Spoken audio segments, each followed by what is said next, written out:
From the painting Nighthawks to Seinfeld, New York City diners are an intrinsic part of American pop culture. If you live in the US, you probably have a diner that's special to you. Whether it's a 24-hour spot that you drank coffee and ate french fries in as a teen, or a mom and pop shop where your family went for Sunday breakfast, where, if you're like me, you always ordered the exact same thing. Where did these restaurants made of chrome and neon originate? We're gonna trace diner dining from their lunch wagon ancestors to we are happy to serve you takeout cups, and talk about how diner culture might disappear.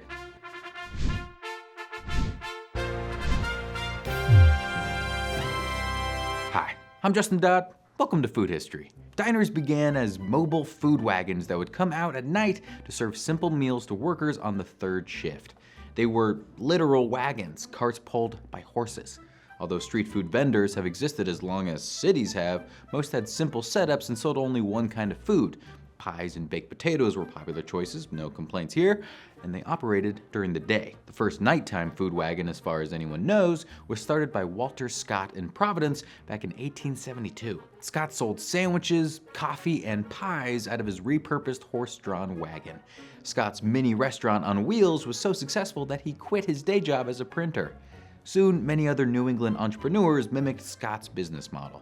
These businesses were called lunch wagons. They were essentially late 19th century food trucks. They could pull up to multiple businesses in a day or stay put at one known location. The food was prepared inside over simple stoves or stored in ice boxes and served out a window to customers on the street. Manufacturers opened up that specifically built or retrofitted the wagons. They were decorated with fancy lettering and murals and had an overhang to keep customers dry or shaded in inclement weather.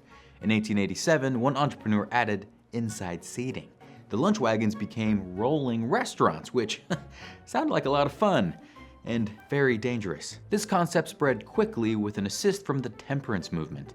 If you were a hungry night worker and all that was open was a saloon, that's probably where you'd go. But lunch wagons provided a zero-proof option for cheap coffee and a sandwich. Eventually, these wagons started getting so popular they extended their hours outside of the night trade, which put these lightly taxed operations in competition with normal restaurants for the morning rush. Faced with upset restaurateurs, saloon owners, and people angry with the wagons clogging up increasingly busy streets, cities that had been perfectly fine with nighttime wagons started clamping down on daytime operations. Wagon owners started parking on private property where they could set for hours without incurring the wrath of local municipalities. Now, with more or less permanent locations, these night lunch wagons started turning into lunch cars. Then in the 1920s, they'd become known as dining cars, which was eventually shortened to, drumroll please, diners. The seating was often a simple counter with stools designed so that customers didn't stay too long. One manufacturer, Jerry O'Mahony, was based in New Jersey and shipped cars to clients all over the country. O'Mahony's dining cars were pretty much fully stationary. In this way, he's sometimes credited with inventing the diner, a prefabbed restaurant inspired by railroad cars. Other companies would sometimes actually outfit decommissioned railroad cars with a kitchen and indoor seating. O'Mahony was one of the first diner manufacturers in New Jersey, but not the last. Through the 20th century, New Jersey was the leading maker of diners. About 95% of all prefab diners were built in the state. Diners were shipped worldwide. They could even be sent back to the factories for updates and repairs. But many of these buildings stayed local. To this day, New Jersey is known as the diner capital of the world, with more than 500 active diners in the state. But a spot called Casey's in Natick, Massachusetts is America's oldest continually operating diner. It started out as a lunch wagon in the 1890s. The current structure was built in 1922 by the Worcester Lunch Car Company. It's been family owned for 4 generations and still serves breakfast, lunch, and dinner, as well as a tempting assortment of pies. Honestly though, any pie is going to tempt me. Buttery crust, delicious fillings, ooh yeah. I'm getting closer every day to becoming a cartoon bear. While lunch wagons started in cities, diners thrived in the suburbs. Post-World War II, many white Americans left cities to move to suburbs in places like Long Island. Diners literally followed them. Especially for white men that had served in the military, government programs made buying a home accessible. The idealized American dream made a white picket fence and a yard the ideal. At the same time, redlining, housing policies that reinforced segregation, as well as other financial embargoes placed against people of color, forced many families to stay in urban neighborhoods. Diners were rarely an exception to this divided norm, whether due to Jim Crow laws or de facto segregation that arose from geographical and socioeconomic differences. Think of the diner's cousin, the lunch counter, and the role sit-ins at them played in the civil rights movement. What diners were able to bridge, to an extent, was a socioeconomic divide within racially segregated communities. They often occupied a geographic fringe between the city and the suburbs, catering to people in both spaces. The fact that they could attract factory workers and office professionals, families, and solo diners alike speaks to their wide-ranging appeal. Their prevailing racial segregation, though, hints toward the limitations of food as a uniting force. Since diners were designed as portable structures, the dining cars were loaded onto trucks and shipped to the burbs. But diners had to evolve once they arrived. They no longer served just rough and tumble male overnight workers, they needed to fit into the family-oriented model of post-war America. The diner's interiors were redesigned to match the era's conception of a chic modern home, including Formica countertops, porcelain tiles, leather booths, wood paneling, and terrazzo floors, as Joan Russell wrote for Pace magazine. These were the same materials that appeared in many of the new bungalows of the suburban middle class. The old counters and stools remained, but booths and tables were added for group seating, appealing to families. Many diners still remained open 24 hours a day, though, to serve their original clientele. In time, these spaces became a refuge for teenagers, a gathering place for those too young to go to bars and too heavily involved in high school theater to be invited to parties. Just me? The diners of the 1950s were made from silvery, sleek, modern metal railroad cars. Some were built as freestanding buildings, but they still had shiny stainless steel exteriors, neon signs, and a space-age appearance. But, if we're getting technical, these would properly be called coffee shops. The term diner technically referred to factory-built prefabbed restaurants from dining cars that were shipped to a location. In modern America, of course, coffee shop has taken on a different meaning, generally applying to something like a Starbucks, and diner has become sort of the catch-all name for these family-owned, often round-the-clock restaurants. The American Northeast still has the highest concentration of traditional diners in the country, with 2,000 spread out over New England. But it nearly wasn't meant to be. In the 1960s, the increasing spread of chain restaurants led to a diner decline. So, what saved it? Well, if you've ever lived in the New York City area, you might remember that at one time it seemed like every diner was owned by a Greek family. Anarchist poet and Greek-American historian Dan Georgiakis theorized that the tradition was born from the kaphanion, a traditional Greek gathering space for men to drink coffee and ouzo, an anise aperitif, while gabbing about the day. Boys being boys, drinking coffee and gossiping.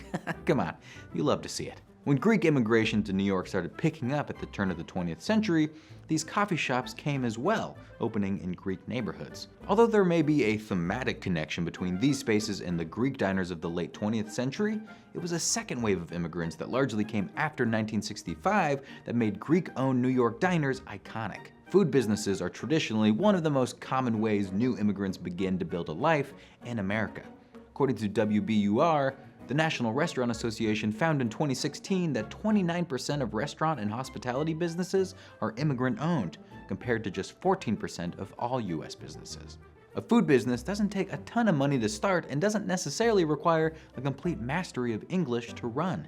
The employees are often from the same country, if not the same town, so there's a cultural community with shared language, religion, and social traditions.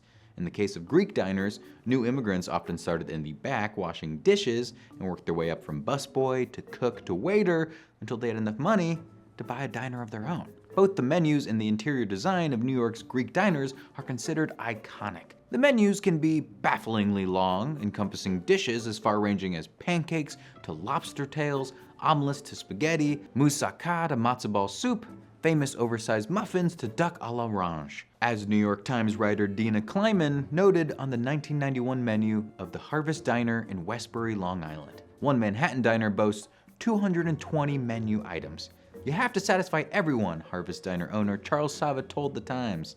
If a new menu item appeared in one restaurant, it usually wasn't long before it appeared in others. In a continual race to set each diner apart, owners not only added menu items, but lavish or tacky, depending on your perspective, interior decorations like chandeliers dripping in faux crystal, flowing draperies, Greek statues, fountains, and flashing LED light shows. Even the graphic design of these spaces has had a cultural impact. Heck, the blue and white takeout coffee cups, often printed with "We are happy to serve you," a Greek key pattern, and other Hellenic visuals, have become so iconic that MoMA design stores sell ceramic versions of this classic cup.